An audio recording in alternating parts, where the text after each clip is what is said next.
Okay, so let's see the Heilige Gemara. So we are up to Daf Nun Zayin Amud Aleph. The last thing we learned yesterday was that if a woman loses her ksuba, according to Reb Meir, who holds that it's to be a snus without the ksuba, so therefore, who lost the ksuba? It was Rami Bar Chama's sister, who was married to Reb Avia. So Rabbi Yosef ended up saying, if you hold like Reb Meir, yeah, you better write a new ksuba right away. So there's actually a shayla lalacha, the Machaber Paskins, that it's also even to have yichud with a woman, with your wife, if you don't have the ksuba. While the Ramah holds it's only also to have bia, but yichud would not be also. The other thing is, what's the reason why if the ksuba is lost, it's considered a bisnos? Because the missus, the wife, isn't feeling confident in her marriage, and therefore she doesn't really want to have relations with a man. She doesn't feel confident in the longevity of the marriage, and it's for that reason that it's considered bisnos. So what happens if a couple didn't know where the ksuba was, but they didn't chap? Like one day they're looking for the ksuba and they can't find it, and they realize that for the last 6 months they didn't know where it was. But they know it's in the house. They don't know. They have no idea where it is. It's lost, totally lost. So they actually have to write up the ksuba. But the shaila was that a bisnos up until then? So the first say, Rohan says, Avad not, because during that period of time she had full confidence because she thought the ksuba was there. So the Rohan says, shaila, what if you know your ksuba is lost, but your wife doesn't have? Would that be a problem or not? Should you tell her? Should you tell her until you can get a new ksuba written? As long as you don't tell her. No, she doesn't. She's nothing worse for her, but for you. Yeah, as long as she doesn't have, and as long as you know you're not together, and suddenly she says, by the way, where's the ksuba, right? Okay. It's a very touchy subject. So we had a three-way machlokes. Our Mishnah brings down two shitas about living with a woman without a ksuba. And it says in our Mishnah that according to Rabbi Yehuda, you're allowed to have the woman say, I received my ksuba. I received payment for my ksuba, which is basically her way of saying she's meichelet, but that's by writing the shover. And Rabbi Meir says, absolutely not. And the Gemara yesterday introduced a third shita of Rabbi Yosy, who says not only could she be meichel, she doesn't need to put it in writing. Through a shover, she can just be meichel without anything in written. Is she still married to him? And she's still mutter to him, yeah. She holds like a Yehuda that she can be meichel for ksuba, but she holds like but she's even more meichel. He's even more meichel than Yehuda because she doesn't even need to write a shover. She can just say a meichel. So how is being meichel in ksuba better than losing the ksuba? No, he doesn't hold. He doesn't hold like a mayor that if a woman doesn't have ksuba, neither does Rabbi Yehuda, right? They both hold she's able to relinquish her rights. The question is, in order to relinquish her rights, you say like Rabbi Yehuda that she has to write him a shover, or can she just say I'm meichel? So today we're going to discuss in detail the machlokes of Rabbi Yosy, who holds she doesn't need to write a shover, and Rabbi Yehuda, who holds she does need to write a shover. Now there's 3 periods of time where this question is relevant. The question is, what is required to be meichel the ksuba? A ksav, like Rabbi Yehuda, or just verbalizing it like Rabbi Yosy? And the shaila would be relevant before the chuppah. Could she be meichel the ksuba before the chuppah? Or does she have to do it in writing? Or the same question could be relevant after the chuppah. And the same question could be relevant after a bia. Now, after the bia, she's the most connected to her husband. So there the svara is more that she would need to be meichel in writing. Before the chuppah, where there's very little chiyuv yet, there the svara is that she should have to be meichel from there alone. So the question is, under what circumstances do Rabbi Yosy and Rabbi Yehuda argue? And are there any places where they both agree? Is it possible there's a certain case where even Rabbi Yehuda holds she could be meichelet verbally, and is there a place where even Rabbi Yosy holds she needs to be meichelet with a shover? That is a discussion we're going to have today. Oh, very good.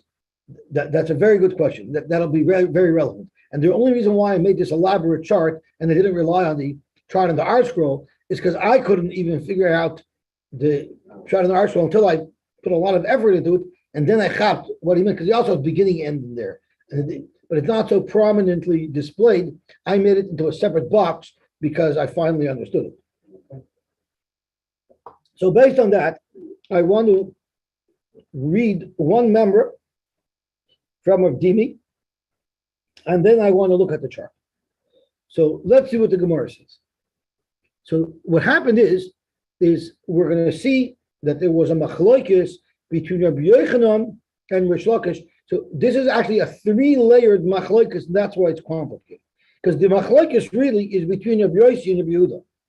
There was a machloikis Rabbi Yochanan and Rabbi Yeshua ben Levi, how to interpret the machloikis Rabbi Yosy and Rabbi Yehuda, and there's a machloikis Rav Dimi and Rav Avin, how to interpret the machloikis of Rabbi Yeshua ben Levi and Rabbi Yochanan. So that's why it's relatively complicated.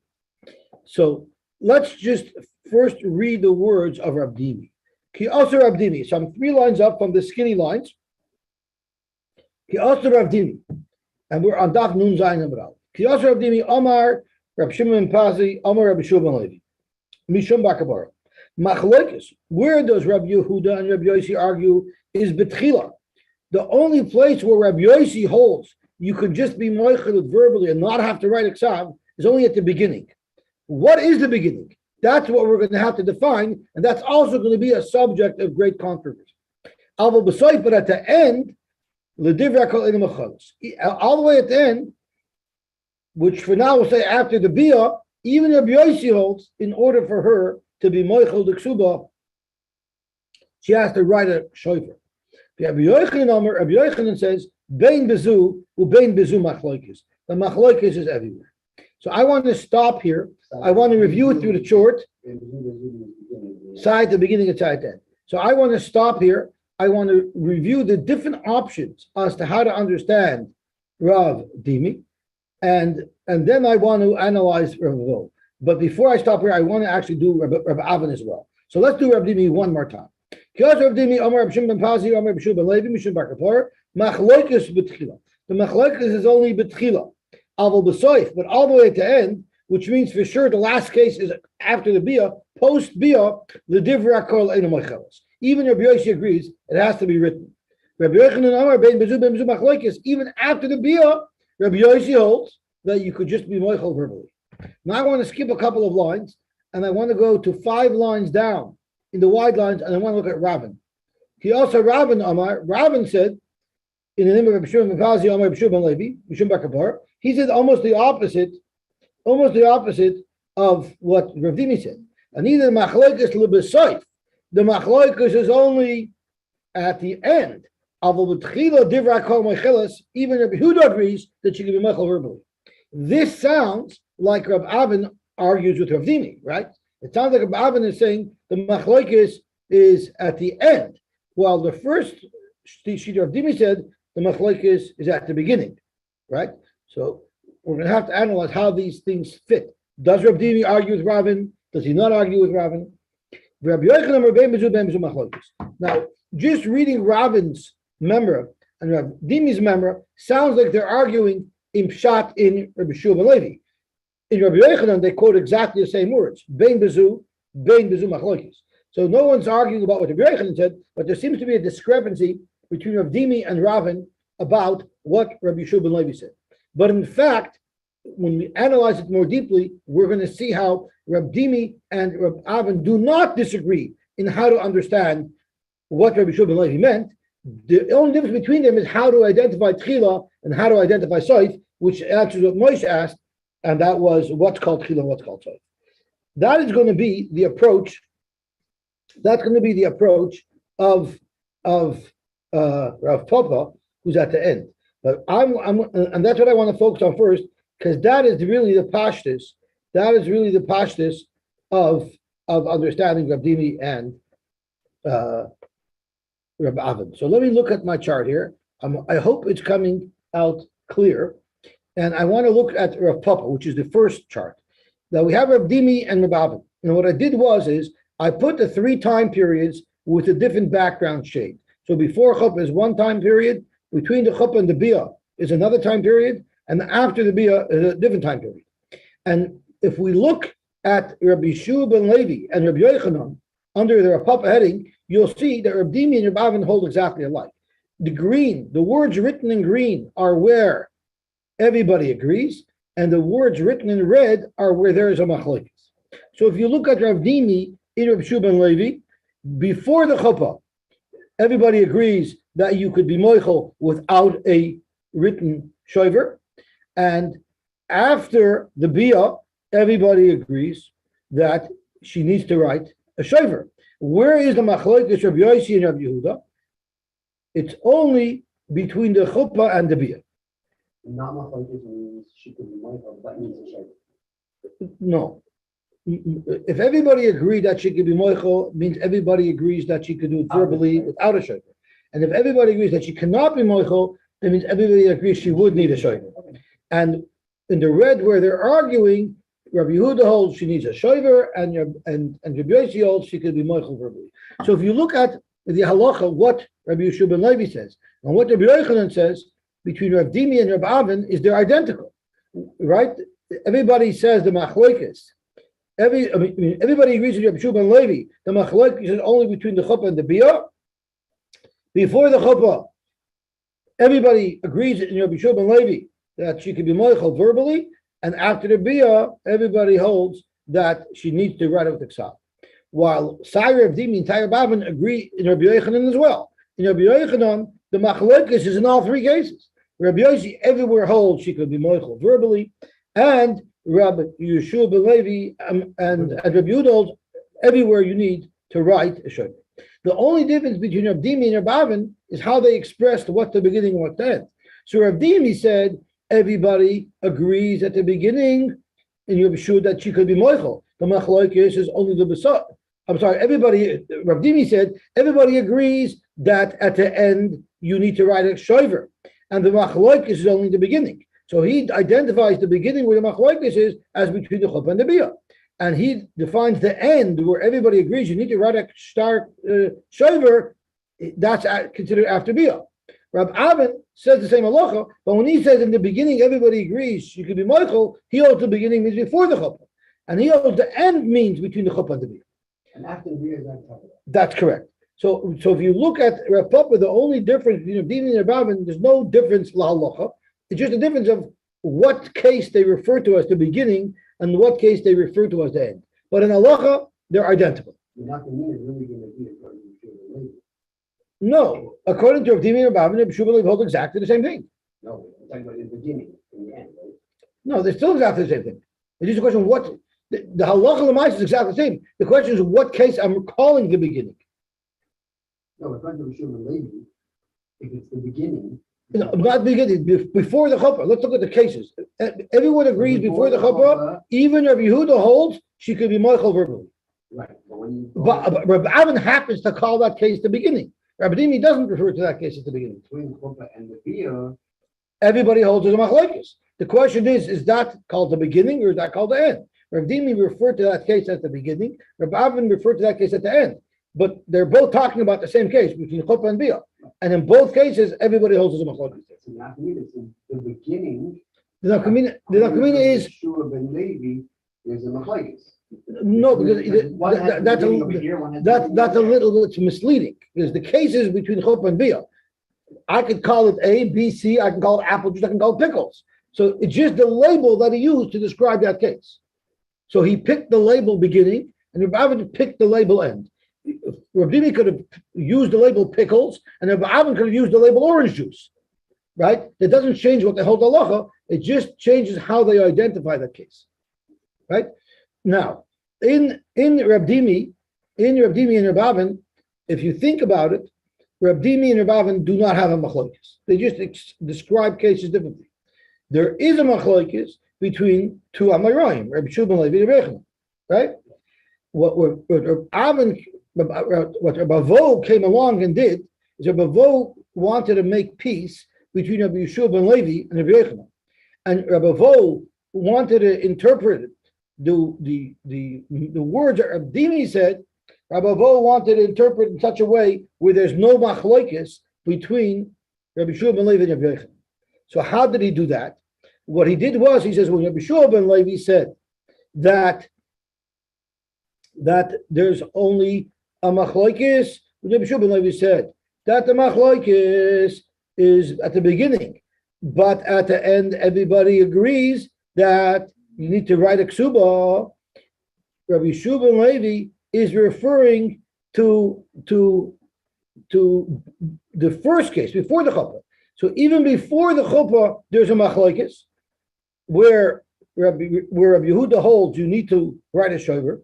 Kol came between the chuppah and the bia. Rabbi Yehuda holds you have to write a shover. Where is Rabbi Yosy Moida?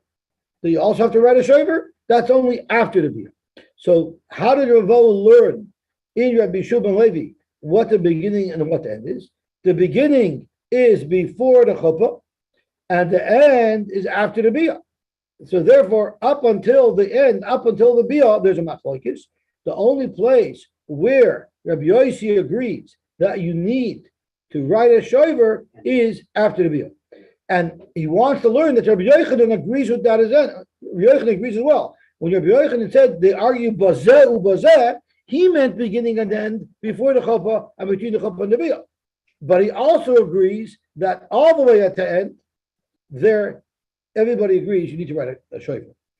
And in Rabbi Avin, he also wanted to make it that Rabbi Shua ben Levi and Rabbi Yochanan should agree. So therefore, he also made a difference between what the beginning and what the end was between Rabbi Yochanan and Rabbi Shua ben Levi in order to say that they both agree. So therefore, in Rabbi Avin, what was said? He said that when is there a machlokes? There's only a machlokes at the end. But with Chila, everybody agrees, even Rabbi Yehuda agrees, she can be machal verbally. So that beginning, Rabbi Shua ben Levi was referring to, where everyone agrees she could be machal verbally, is speaking before the chuppah. Where is the machlokes? After the chuppah and after the bia. And that, even Rabbi Yochanan could agree to. And Rabbi Yochanan said, bazeh machlokes, he meant the beginning, meaning after the chuppah, and the end means after the bia. So what's the difference between these two approaches? Very, very simple. In the first approach of our papa, Rav Dimi and Rav Avin are not arguing. They both agree what Rabbi Shua ben Levi held, and they both agree what Rabbi Yochanan held. Right? But there's a machlokes between Rabbi Shua ben Levi and Rabbi Yochanan. In the second version, there is no machlokes between Rabbi Shua ben Levi and Rabbi Yochanan, but there is a machlokes between Rav Dimi and Rav Avin. At first glance, what's the best way in general to learn? So the Gemara is going to tell us at first glance, it doesn't make sense to say that there's a machlokes between Rabbi Dimi and Rabbi Avin and what Rabbi Shua ben Levi said. You see, in the first chapter of Papa, Rabbi Dimi and Rabbi Avin agree precisely about what Rabbi Shua ben Levi said. It's just a question of how to identify the cases, right? But in the Rabbi Vo's version, there's actually a machlokes between Rabbi Dimi and Rabbi Avin what Rabbi Shua ben Levi said. Now, if there's a machlokes about what Rabbi Shua ben Levi said, Rabbi Shua ben Levi could have only said one or the other. That means that one of these two, Rabbi Dimi or Rabbi Avin, is wrong. There's no other way to massage the situation. But if nobody's arguing about what an earlier Amor is talking about, they both agree, but there happens to be a machlokes amaroim lahalocha. If she's machelos or not, well, then you would say elu ve'elu divrei elikim chayim. So the Gemara is going to tell us that Rav Papa said, if it wasn't for the fact that Rabbi Vo actually explained it, that there's a machlokes between Rabbi Dimi and Rabbi Avin in what Rabbi Shua ben Levi said, I would have preferred to have learned otherwise. Avada, I'm going to defer to Rabbi Vo. But had Rabbi Vo not said that, I would have said otherwise, because I don't want to make a machlokes between Rabbi Dimi and Rabbi Avin about what Rabbi Shua ben Levi said.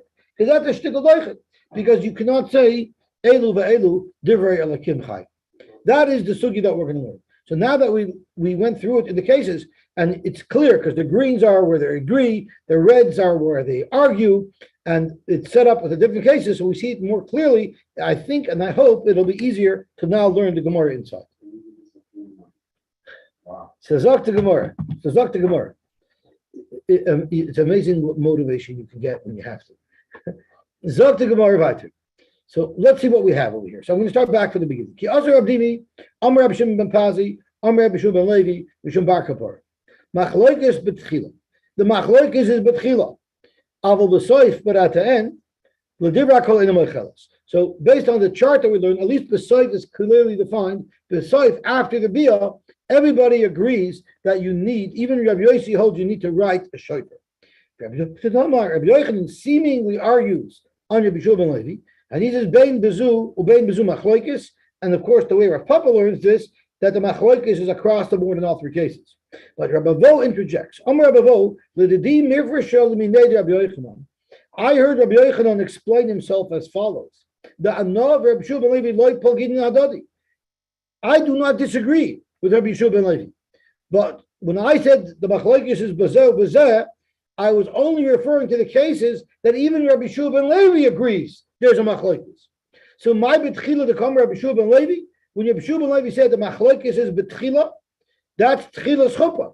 Means even before chuppah there's a machloikis, where even before chuppah Rabbi Yehuda holds that it has to be written with a shaver. Umay soif bia, up until the soif bia. But by the soif bia, everybody agrees ein meichelas, right? That's what Rabbi Shua ben Levi meant. V'chi kamina ana, and when I said Zok Rabbi Yochanan bein bezu machloikis, I meant tchilas chuppah v'soif chuppah the tchilas bia. I meant the machloikis will be before chuppah and after chuppah. That's where there's a machloikis. But I also agree with Rabbi Shua ben Levi that after the bia, even Rabbi Yosy holds you need to write a shayf. So therefore, Rabbi Yochanan and Rabbi Shua ben Levi, in fact, do not argue. Now, also Rabban expressed the machlokes differently. Rabbi Shua ben Levi, Mishum Bakapar, machlokes lo b'soif.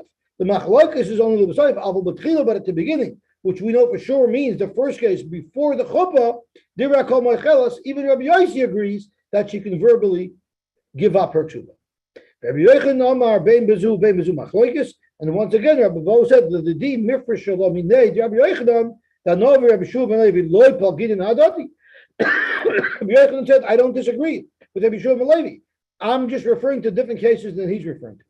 My lebesoif Amar Rabbi Shua ben Levi, where there's a machlokes, that's soif chuppah. After the chuppah and after the bia, of course, is where there's a machlokes where Rabbi Yosy holds you could be meichel verbally. Rabbi Yehuda holds it has to be through a shover. Umay tchila, where Rabbi Shua ben Levi said that even Rabbi Yehuda agrees she can be meichel verbally, is tchilas chuppah, that's before chuppah. And when I, Rabbi Yochanan, said there's a machlokes in both cases, it's tchilas b'soifia. I mean after the chuppah or after the bia. But I also agree to Rabbi Shua ben Levi that before the chuppah, Rabbi Yehuda agrees that you could be meichel with an amira alone. Correct. So Amar Papa, so Zokar Papa. All of them that argue is always the same purpose. You say is okay. Rabbi Yehuda says it has to be with a shoulder, right? Because that is a machlokes. That's the machlokes we learned in the Mishnah. In the Brisa, we're just trying to see where that, in which case it applies. So Amar Papa, Ilav the Amar Abavo, L'didim Mifreshel Minei Rabbi Yochanan, Tanov Rabbi Shua ben Levi, Loi Palgidin Hadadi. If it wasn't for the fact that Rabbi Vo said that, I would have argued. So of course I defer to Rabbi Vo, and Avada I remained with his shot. But had he not said his shot, I would have thought of a different shot. And this is what I would have said. Havamina, Rabbi Yochanan and Rabbi Shua ben Levi pligi. Rabbi Yochanan and Rabbi Shua ben Levi are arguing, but Rav Dimi Rabban loy pligi. But Rav Dimi and Rabban do not argue. And what do you mean they don't argue? They seem to be arguing because Rav Dimi seems to be saying that the machlokes is only b'tchila, not the b'soif, and Rav Avin seems to be saying the machlokes is only b'soif and not b'tchila. That's not a stira. Because my soif to call my Rabin, what's the soif where Rabin said where they're arguing is soif chuppah, after the chuppah. Umay tchila to call my Rab Dimi, and what is the word that the beginning of Dimi meant is tchilas bia, means before bia. So therefore, Rab Dimi and Rabavin could agree in how to understand what Rabbi Yeshua ben Levi said. It's a very funny thing that Rav Papa is saying. I hold like a bavo, but if he didn't say it, they would have argued. Who cares? He said it. Hakamash Malon, Rav Papa is trying to make a point that if you have a choice, when you have a machlokes amaroyim about a machlokes amaroyim, you're much better off saying that two amaroyim are not arguing about what the third amoyer said, because one of them has to be wrong.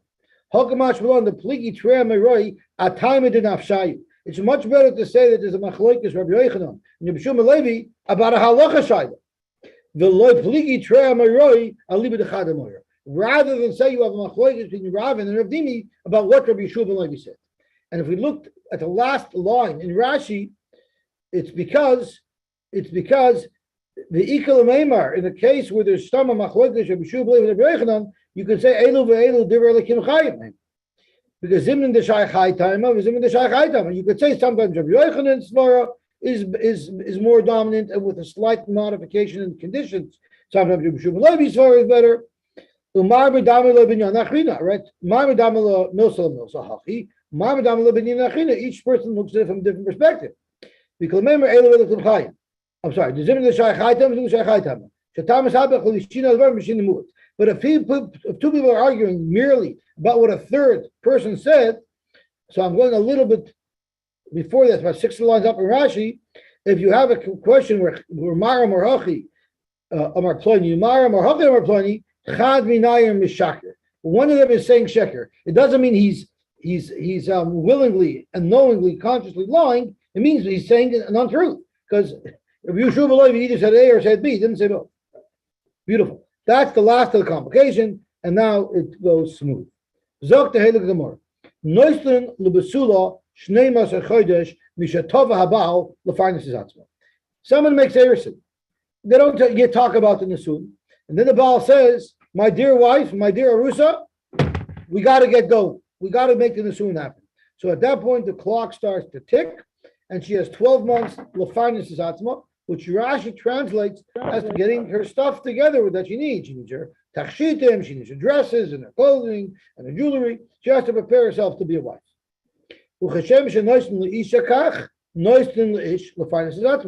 Just like the wife has 12 months to prepare herself, so too the husband has to prepare himself. What does he have to prepare himself for? So Rashi says it's to prepare the wedding, to prepare the Suda, because in those days, the chassid's father used to prepare the Suda. However, there are those who learn, this is shocking, I asked that nobody quote me because I still have to marry off children, and that is that he has to arrange parnasa for himself. He can't get married unless he has parnasa.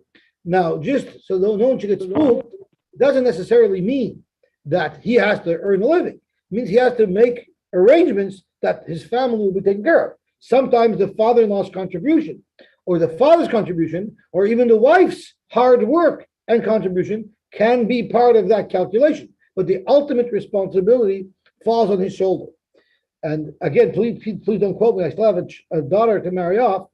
I never offer support. Would ask, are you going to support? I don't support my kids. I will give them X dollars a month. My son-in-law will support my daughter because he's going to be a financer. I don't mind being one of the components of his plan. And I'm giving X, but the responsibility of Prenosa is on the husband. Zok tehele gemor weiter. Ulalmada shloishim yoim. And Almana, Rashi says, has already prepared for chasna. She knows already how to prepare for chasna. She already has her jewelry. She already has her things because she's done this once before. So she only has 30 days. Where the shaila is, where the Rishonim discussed, is what if a bocher marries an Almana? So is it 30 days? He still needs more time, or maybe not. Yigizman v'loy nisu. If you need to make parnasa, 25, 30 years, okay? And he has to arrange the wedding. He has to arrange the wedding, right? He has to deal with the band, and he has to deal with the photographer, and he's got to deal with the caterer, and he's got to deal. He's got to do everything. Dr. Gemara, Yigizman v'loy nisu. It's interesting how the Mishnah is saying the 12 month came, v'loy nisu. It doesn't say v'loy nosoi, and he didn't marry her. It says v'loy nisu, she didn't become married to him. So it's funny how the Mishnah is expressing this incident from her perspective. But don't be fooled into thinking that this means she was holding back. It means he was holding back. And Rashi says that. The only reason why the Mishnah expresses Nisu from her perspective is because we just talked about Almana Shloshim Yom, so we've been talking about her. But Avada, this means he's holding back. So therefore he is supposed to marry her, make Nesuin on her, and he's not. So therefore, up until now, he didn't have a Chiyuv Parnasa. Now that he's passed his deadline to make Nesuin, he is now Mechuyev to give her Parnasa, and therefore if he's a Kohen, he could even give her to eat Truma. This is only talking about one of the suit, right? No, just talking about any woman who the time arrived, whether it's the 30 days for the Almana or whether it's the No, I'm 12 saying months. 30 days for Almona is Almona B'Sul, not Almona B'Sul. That's also a Shiloh. That's also a Shiloh. Yeah. So there is a Shiloh. And what's not meaning? Because when she was vital? No, Rashi. Oh, if it's been a Sulam and Harrison, I don't know what the Machlokes Rishonim is about. There's a lot of Torah on it. Okay, so let's see what the Gemara says over here. So there's actually a big Shiloh in the Rishonim. This Eichus Mishlois Leichus B'Trum, is it like a knas? Since you didn't meet your obligations to make Nesuin, we're going to cancel you, we're going to sanction you, and you're going to have to support it. That's how some people learn. But there are those who learn is no. Automatically, we consider her your wife, Lagabe certain halachas. So she's your wife, Lagabe Mizoinos. You also get her Ma'aseh Yadayim, starting from that point. You also yarshin her. You also B'chiv Kura. So there's a lot of things that click in if it's not a knas, if it's just that he's taking on the status now of a man who's already Nesu. Reb Tarvanheimer, Noisin La HaKoil Truma. Since he's a kohen, he doesn't have to buy a chulin, which is more expensive than truma. Truma, it's limited to who can eat it, and it's limited to how you can eat it. You can have to be tar, so therefore it's cheaper. So if Tavis says he can get away with giving her all truma, even though that doesn't work for her, because every woman is going to become tummy part of the month and wouldn't be allowed to eat truma. So what's she supposed to do? What she'll have to do is liquidate some of that truma at a reduced value, and with whatever money she gets for it, she has to buy chulin. Certainly less than the truma. So there might be a deficit. She might not have enough food. So there's a shiloh what this means. Could be there will be a deficit, and we just don't count him that much. We only make him give her truma, and that deficit will have to be made up by her family. Or there are those who learn is that he has to give her enough truma that even after he liquidates it and takes the loss, she'll still have enough money to buy enough chulun to support herself, but she has to deal with it. That's her tarfin shita. It doesn't literally mean half. It means he has to give her enough chulin so that when she's tamei, she'll have chulin to be able to eat. Hayavim. What about a woman whose husband died and left her without children? So now she falls to yibum, to her brother-in-law, if he's a kohen, and usually if her husband was a kohen, her brother-in-law, who's the yavim, will be a kohen as well. Einay Michael b'truma. He will not be able to be Michael her b'truma until he actually takes her in. But while she's waiting, she has no right to eat truma.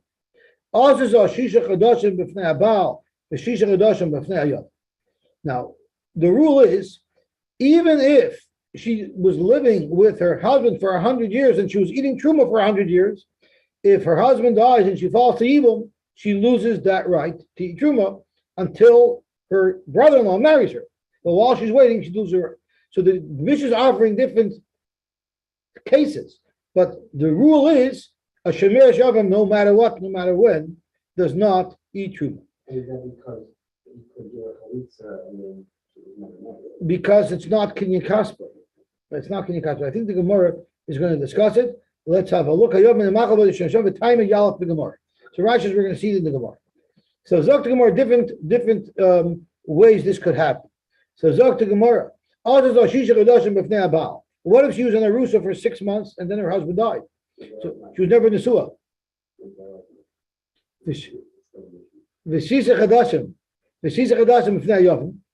Or which was b'fnei yavim, or if she was in a rusa for 1 year less 1 day, and that last day she was a shemeres yavim because her husband, who's ma'arish her, died. Or if a day after she became an arusa, boom, or after she was nitfa linose, her husband died. Regardless, einay eichelas b'truma, she may not eat truma.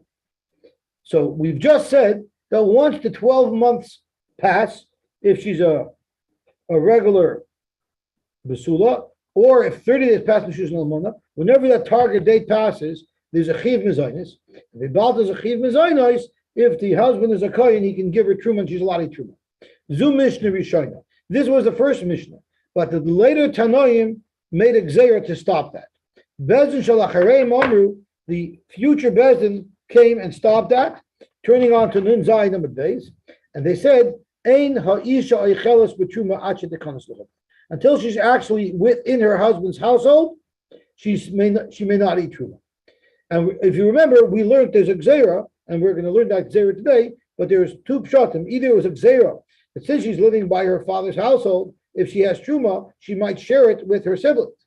That was one reason. The other reason is she might have a mum, and when he makes bia on her, when the kohen makes bia on his new wife, they'll find that she has a mum, and they'll say make achtos. So kum techosh, she was eating truma when she wasn't allowed. Zok to Gemara, how do we know about this 12-month rule? Where do you know this, that a woman gets 12 months to prepare for her wedding? When Eliezer Eved Avraham wanted to take Rivka with him to his master Yitzchak, what did Basul and Lavan say? No, not so fast. Let her stay with us 2 days. And if you won't give us 2 days, at least give us 10 days. I asked her, at least give us 10 days. What does that mean? My yomim. If yomim means trei yomi, if yomim means 2 days, mishtoi nisachi, is that how you negotiate? Amuloi trei yomi. They first asked for 2, amuloi, and Eliezer refused. So now amuloi asar yomi. If you bargain, you're bargaining down. You're not bargaining up. Elamai yomim shona. It must be that they first told Eliezer, let us have a year, because that's the normal time where people prepare. And when Eliezer refused, then they said, okay, at least give us 10 days.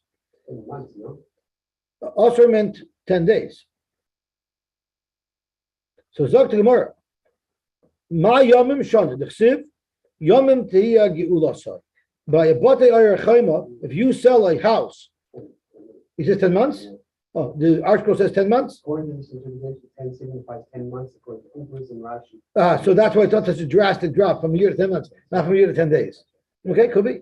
I didn't see that here, but maybe he brings it up from somewhere else. That's not a good. That's also not a good negotiation. I hear. Okay, very good. So Moshe is saying very good. I want everyone to hear that if Yom means a year, then Asher would mean 10 months. So where do you get that Yom means a year? It says Yom Tigolosai. The halacha is if you sell a house in a walled city, you have a year to buy it back, and if not, you've lost it forever. So here Yom is referring to a year.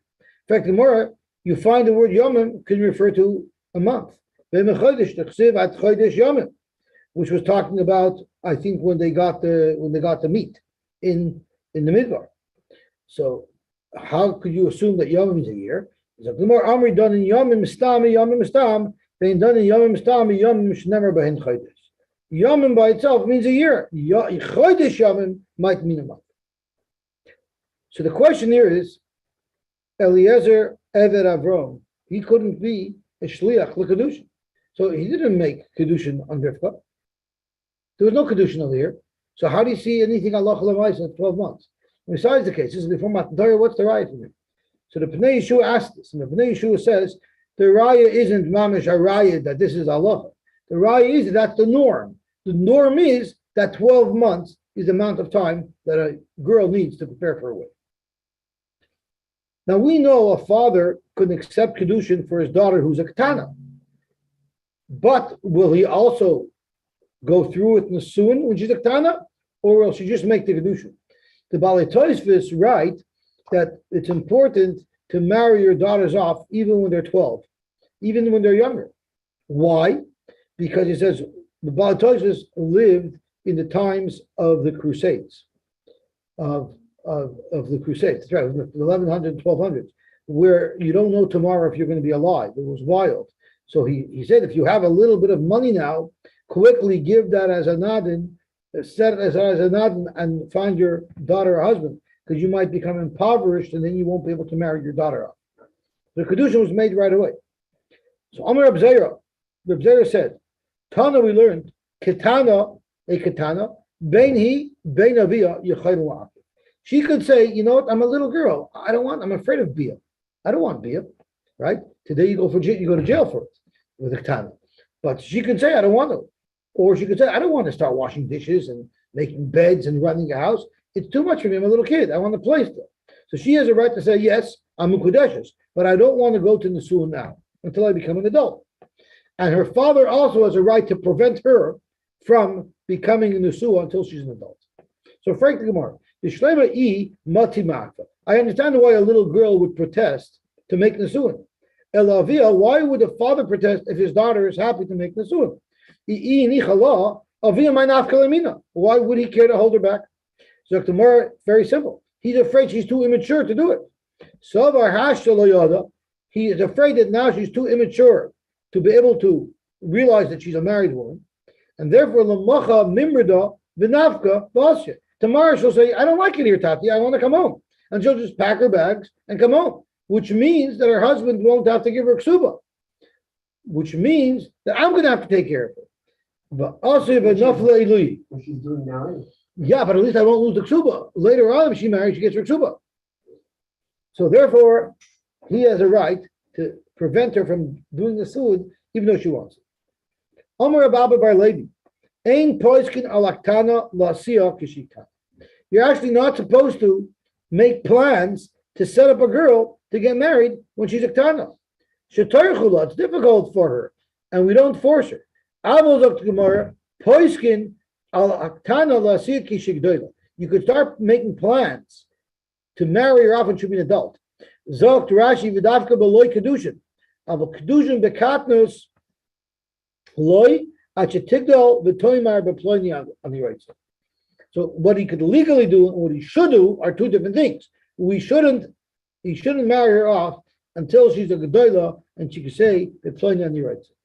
So therefore, you're not allowed to be poishkal aktana to marry her off when she's a ktana, but you couldn't discuss with make preparations and get involved in shidduchim for aktana, even though you're only planning to marry off when she's a gdoila. Fake more pshita. What's the problem? If you're only marrying her off when she's a gdoila, why would I think you cannot start planning early? So tomorrow I'll tell you what I would thought.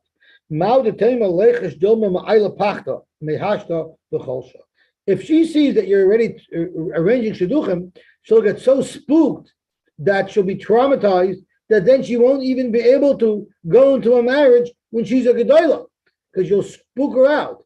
Therefore, the Abba Bar Levi is telling us, don't worry about that. Don't worry about spooking her. Kamash Malon, that you could still be involved in shidduchim for her, even though she's a ktana, because you're not planning to marry her off until she becomes a gedola.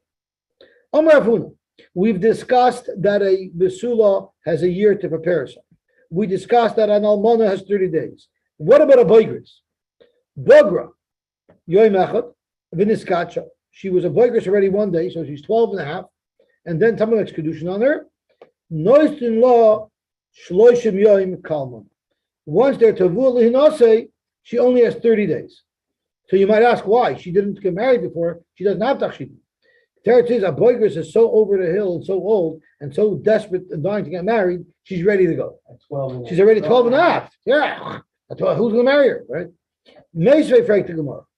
The Gemara is going to ask 3 kashas on Rav Huna to try to prove him wrong.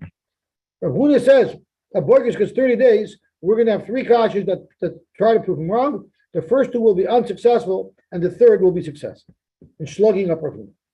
So Meisvei, Bagra Arei Kitfua. A Bagra is like any other Basula that the Tavuli Nase, it gets 12 months. My love Kitavur the Basula, and she gets 12 months, which is Sver on Arfuna. So Akmar Kitfu the Almana. It's like an Almana who is Tavuli Nase, where she gets 30 days. So Rav Huna deflected Kasha number 1. Kasha number 2. Tashma Boigrish Shas Shnei Moser Chodesh, Rabbi Eliezer Eimer, Hoil the Chayiv Baila B'Benayisea Yafer. That's pretty clear. A Boigris who waits 12 months like any other girl, the husband's not chayiv b'mizaynis. So you see very clearly that it's 12 months. So Dr. Gemara, no, Reb Huna will interpret this differently. He will learn that it's 2 different cases. Either a boigris who only waited 30 days, and a basula who was younger, who already waited 12 months. So this is the second kasha that Rav Huna deflected. The third kasha is going to be a checkmate. Toshma, if someone is married, says a basula, bein shetava habal v'hi makeves. Say if the husband was teveya her, and it's already a year later and she's holding back. Ubein shetava he, or she was teveya the baal. Ubal makev. Nevertheless, noistin lo shnei masar chodesh b'shas tviyah. We count 12 months from the time where either one of them asked for the nesuin, but not from the shaseres. Ubagra, a girl who's a boigris, hareyu kitvua. She is like automatically a woman who was already asked to do the nesuah. Ketat, the brisa gives detail. So Rav Huna can't deflect this. Ketat, bagra yoyim echad, she became a boigris one day, she's 12 and a half, vinis kacha, and she had kedushin. Nois in law, shneim aser chaydesh. You give her 12 months. This is black and white. That you get 12 months, not 30 days, so it's tiyuf to Rav Huna. However, the brisa sticks in three more words that we're going to have to explain. So, ularusa shloishim men. So, Zaktimar tiyufta, Rav Huna tiyufta. This looks up Rav Huna because it says befer shir that a boigris gets 12 months. Now let's just go back to analyze the last three words of the brisa. My ularusa shloishim men. Omar Papa Hachikam. This is what the brisa means to say. Boigris sha'avru ala shnei masay chodesh bebagrus. What if a boigeris is already not 12 and a half, but she's so over the hill, she's already 13 and a half? The niskacha, and she got kedushin, noitzin lo shloshim yom kalmon. She only gets 30 days. So a boigris who just became a boigris, she still gets 12 months. Unlike what Rav Huna said. But if she's an over the hill girl, she's already 13 and a half, then she only gets 30 days. So in between, till 13 and a half, she's considered 12 months. Correct. Zok the Gemara weiter. He gives man v'lo. So now we're going to discuss a sugya we discussed many times, and that is why is it that a woman who her husband's mechayiv to mefarnes her, but she's not net nesua, why would the Chazal say she cannot eat truma? She's kinikaspa, right? That's right. This is that sugya. Amar Ula, Dvar Torah Arusa Bas Yisrael Lechelas B'Truma Shenemar V'Choyin Ki Yikne Nefesh Kinyan Kasboi. Any Kinyan Kesef of a Koyin Kini Truma B'Hainami, a woman who's Mikudeshes Kinyan Kasboi, who she's considered the Kinyan Kesef of the Koyin, and therefore Midarash she can eat Truma. So Matam Amru Einoi Chelas. So why is it that they said that she may not eat Truma right after the Kedushin? Because we're concerned Shema Yimzugul Akois B'Veisaviyah. She's living at home. They might give her a truma, and and she'll share it with her siblings who aren't allowed to eat truma. Why is it that the missionary Rishonim said that once the 12 months pass, there she could eat truma? Nami, there as well, she might share it with her siblings. Once he is giving her food, he sets apart a separate area where she eats her meals, separate from her family, and therefore there would be no longer a concern that she's going to share. So till 12 months, he was just giving her presents. It wasn't also Zionist. He wasn't giving her anything. Then how did she have truma? She doesn't. She had truma. We're afraid she's going to take the truma and give it to her. That's why we don't. That's why she doesn't get it for 12 months. That's why she only gets it after 12 months. Where he's Mechoyim Zionist. Correct. Until he's mechuyev b'mezonish, she's not allowed to send her food. She's not allowed to eat her. In fact, the Gemara. If she goes with him, she can't eat truma. No, we already said once the shluchei av give her over to shluchei av, she could eat truma. She's not living at home. That's correct. And I'm saying even if she's living at home, in those 12 months, she sees him. Right, she's not allowed to eat You truma. can't just give her. She might take it home. She might share it. Yeah. So Dr. Gemara, so if you're telling me it's all about whenever someone's in a position where he might share his lunch, it's like camps have to be peanut free because you don't want someone who's allowed to eat peanuts to share his peanuts with somebody else. In fact, Gemara,